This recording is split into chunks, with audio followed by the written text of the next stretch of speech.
এতিমরা সমাজের সবচেয়ে সুবিধা বঞ্চিত মানুষ, এতিমের সাথে খারাপ আচরণ করবেন না। বিশ্বনবী বলতেন, এদিকে তাকান, আঙ্গুলের দিকে তাকাইছেন, আনা ওয়া কাফিলুল ইয়াতীমি হাকাদা ফিল জান্নাহ, আমি এবং এতিমের রক্ষণাবেক্ষণকারী লালন পালনকারী একসাথে এভাবে জান্নাতে থাকবো। এতিমের পালনকারী আমার প্রতিবেশী হবে, আর লালন পালন করবে তো দূরের কথা, এতিমের মাল খাইয়া শেষ।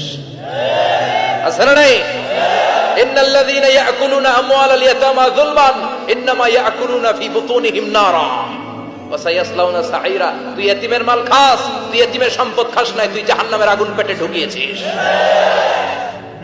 এতিমের সম্পদকে সে রক্ষণাবেক্ষণ করে দিয়ে এতিমের একটা ব্যবস্থা করে দিবে, ওইটা না, এতিমের সম্পদ মাইরা খায়া ফেলায়। তুমি এতিমের সম্পদ খাও না, তুমি জাহান্নামের আগুন পেটে ঢুকিয়েছো।